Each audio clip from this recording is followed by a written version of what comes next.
We used to go visit Grandpa up outside of Bozeman in the winters. Grandpa is this tiny little frail old man, but he's hardy as fuck.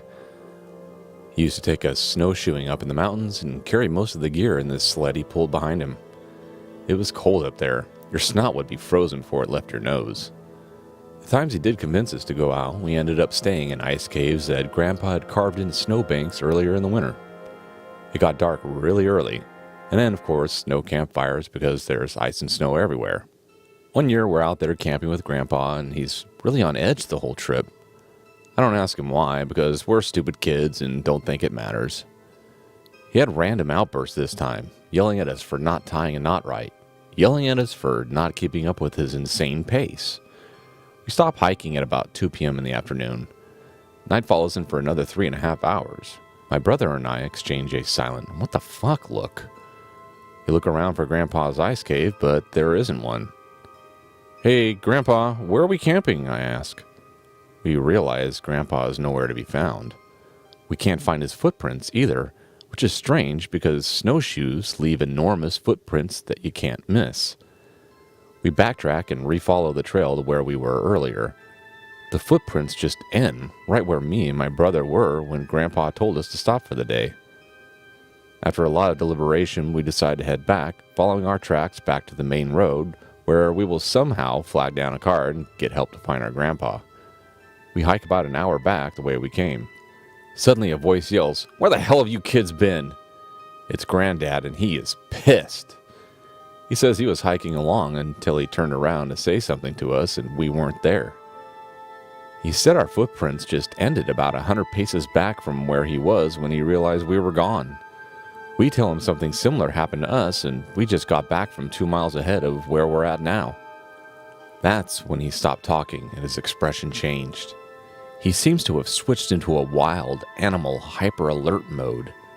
He's scanning the forest around us, head pivoting from side to side, trying to see everywhere at once.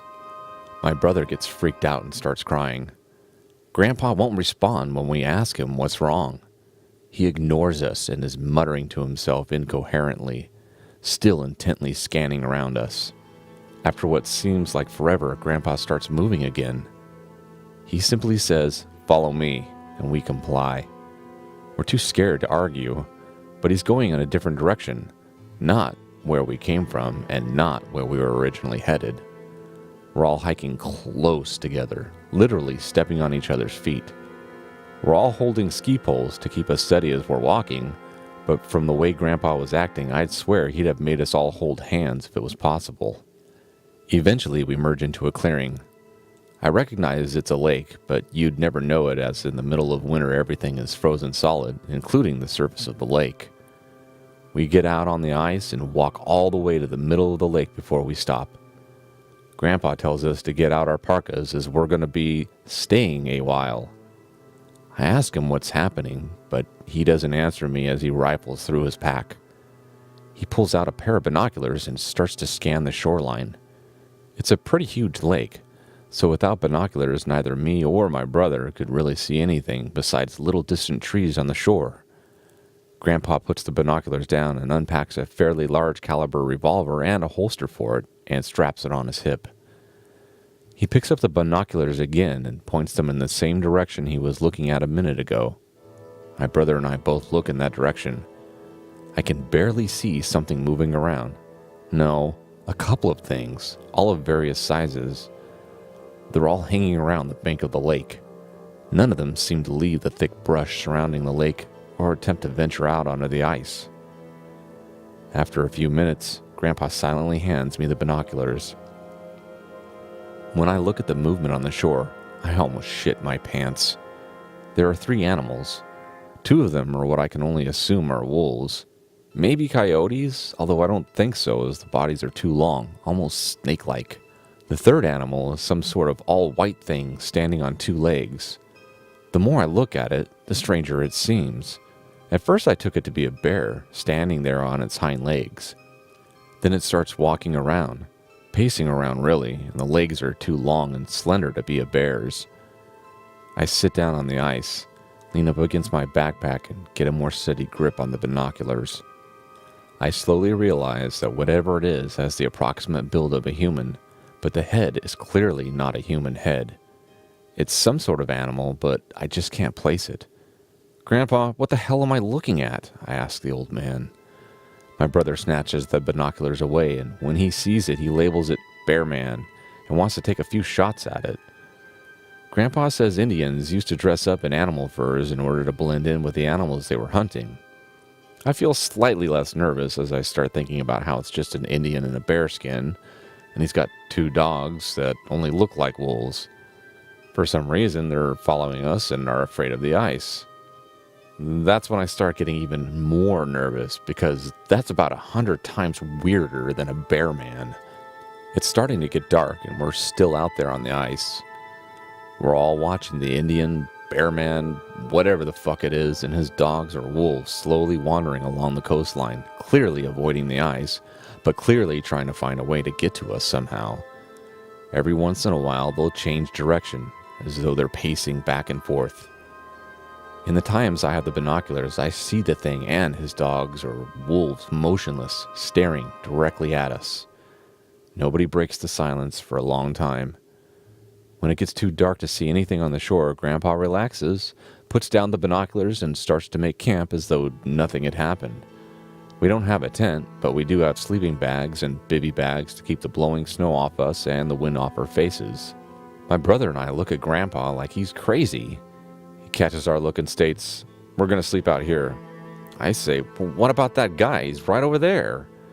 Grandpa says it doesn't matter, and we spend the long night in that exact spot.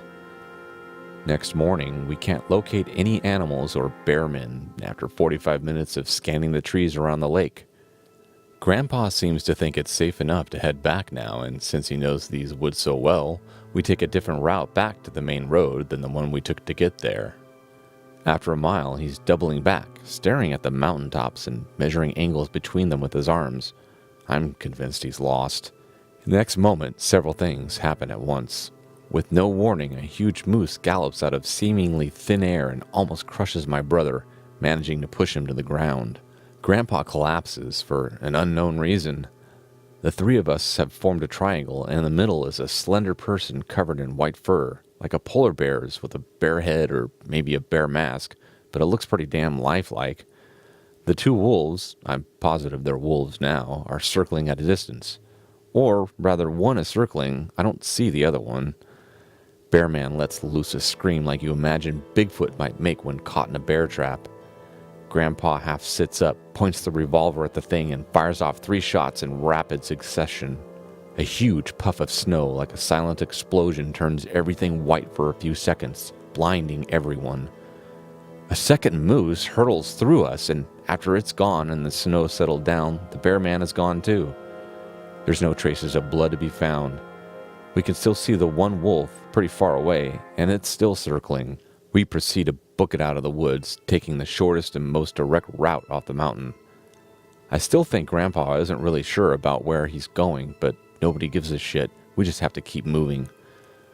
I still think I see the wolf out at the edge of my vision, several hundred feet out through the trees, or maybe it's both of them.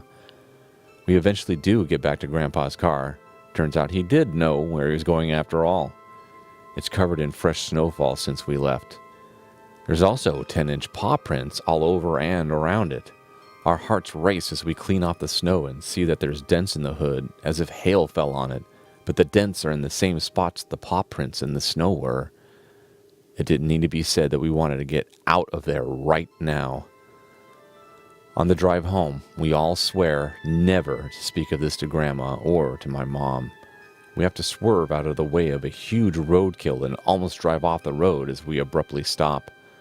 The thing in the road is a huge mound of fur with no distinct animal-like forms. There's no head, no legs, no tail, but there's blood everywhere. It looks like a giant skin thrown over a mound of flesh. That's when it moves. Grandpa slams on the gas pedal and peels out of there, driving home at 30 miles per hour over the speed limit. And we never once looked back.